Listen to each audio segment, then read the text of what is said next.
కాటేపల్లి వెంకటరమణారెడ్డిని ఒకసారి అయితే మనం ఆన్లైన్లోకి తీసుకునేటువంటి ప్రయత్నం చేద్దాం. కాటేపల్లి వెంకటరమణారెడ్డి కామారెడ్డి ఎమ్మెల్యే మనతో పాటుగా అందుబాటులో ఉన్నారు. అన్న నమస్తే. ముందుగా మీకు అంటే మీ ప్రజల తరపున తొలి వెలుగు తరపున తెలంగాణ ఓటర్ల తరపున హ్యాట్సాప్ చెప్పదలుచుకున్నాం. ఎందుకంటే ఒక ఎమ్మెల్యేగా మీరే ముందుకొచ్చి అసలు రోడ్డు విస్తరణ కోసం ఇంటిని కూల్చేయాల్సినటువంటి ఆలోచన ఎందుకు వచ్చింది? అన్న నమస్కారం. అది ఏం లేదన్నా, అక్కడ యాక్చువల్ గా కామారెడ్డి గత 30 సంవత్సరాలుగా కార్యక్రమాలు చేసేటప్పుడు ఎక్కడ కూడా సుందరీకరణ గానీ రోడ్ వైడనింగ్ గానీ ఏది చేసే పరిస్థితిలో లేకుండా ఎక్కడికక్కడ ఎంక్రోచ్మెంట్లు చేసుకుంటూ పోయారు. సరే, రాజకీయ నాయకుల అధికారులు అనేది నేను మాట్లాడదలుచుకోలేదు దాని గురించి. కానీ ఒక రోడ్ ఎక్స్పాన్షన్ జరగాలంటే మొదలు ఎవరైతే ముఖ్యలో వాళ్ళు వదిలేసుకుంటే మిగతా వాళ్ళు కూడా వదిలేసుకునే ఆలోచన వస్తుంది. అవును.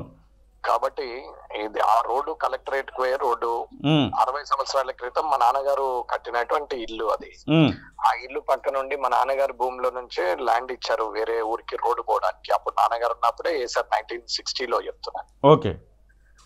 సో అప్పటి నుండి ఇప్పటి వరకు అలాగే ఉంది. అందరం అక్కడ పెద్దగా ఏమో నాన్నగారు సమితి ప్రెసిడెంట్ 25 సంవత్సరాలు అదే దాంట్లో నుంచి ఉన్నారు. నేను జిల్లా పరిషత్ చైర్మన్ గా అదే ఇంటిలో నుంచి అయ్యాము, ఇప్పుడు ఎమ్మెల్యేగా అదే ఇంటిలో నుంచి. కానీ ఎక్కడో దగ్గర మార్పు అయితే మొదలు కావాలి కదా, అది మన దగ్గరే మొదలు కావాలి కదా. నీతులు చెప్పడం వేరు, చేతలు చేయడం వేరు. నేనేమనుకున్నానంటే ఇది ఆదర్శంగా ఉండాలి. రాజకీయ నాయకులు తన స్వస్థలాలను వదిలేస్తే ప్రజలు కూడా స్వచ్ఛందంగా వదిలేస్తారు. ప్రజలకు తప్పులేదు ఇక్కడ. మనము కరెక్ట్ గా ఉంటే వారు కరెక్ట్ ఉంటారు అనేది నా ఆలోచన. అందుకే స్వచ్ఛందంగా అది వదిలేసేసి రోడ్ వైడనింగ్ చేసి అక్కడ మన హనుమాన్ గుడి టెంపుల్ కూడా ఉంది, అక్కడ ఒక 8 ఫీట్లు అవసరం ఉంటే ఇంకా 8 ఫీట్లు లోపలికి జరగడానికి అది కూడా చెప్పేసేసాము. ఎలక్ట్రికల్ డిపార్ట్మెంట్ వీలు చేసి ఆ రోడ్డు శాంక్షన్ ఉంది. వైడన్ చేయడం వల్ల ఉన్నటువంటి ట్రాఫిక్ ఇబ్బందులు తప్పుతాయి అనేది నా ఆలోచన. ఓకే.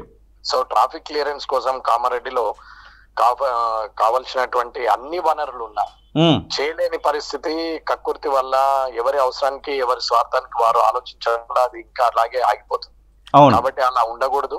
ప్రజలే స్వచ్ఛందంగా రావాలి అని అంటే మనం కోల్పోవాలి. మనం కోల్పోవడంలో తప్పేం లేదు కదా. కాబట్టి ప్రజల కోసం ఏది చేయడానికైనా సిద్ధమే. ఇదే సందర్భంలో ప్రజల నుంచి ఎలాంటి రెస్పాన్స్ వస్తుంది? ఎందుకంటే అక్కడ ప్రొక్లీనర్లు ఇల్లు కూలుస్తా ఉంటే దాదాపు వందలాది మంది అక్కడ నిలబడి చూస్తా ఉన్నారు.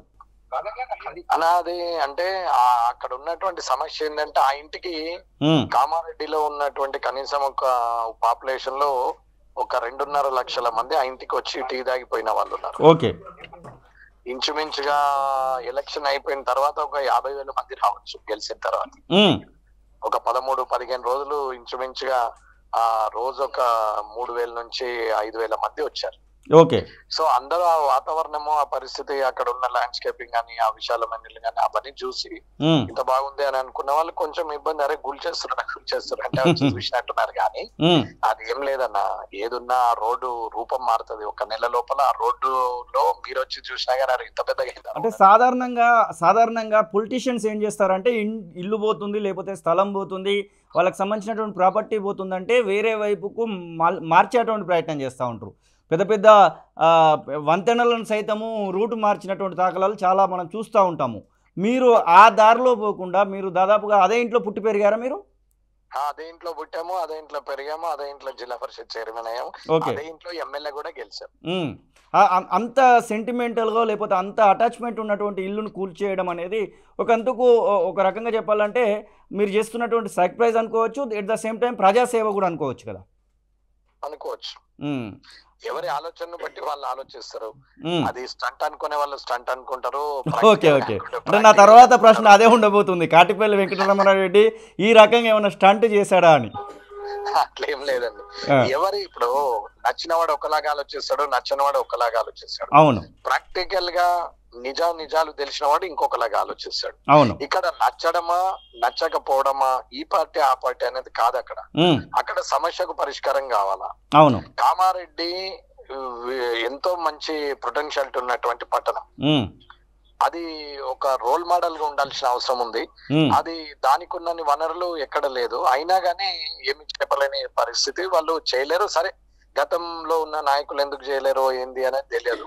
ఓకే. నేను చేశాను, ఎందుకు చేశాను అంటే నేను రాజకీయ నాయకుడిని కాదు, నేను ప్రజానాయకుడిని.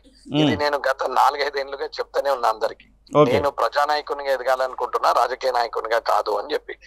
నా దృష్టిలో రాజకీయ నాయకుడు అంటే తీసుకునేవాడు, ప్రజానాయకుడు అంటే ఇచ్చేవాడు, అంతే, ఇంతకన్నా ఏమీ లేదు.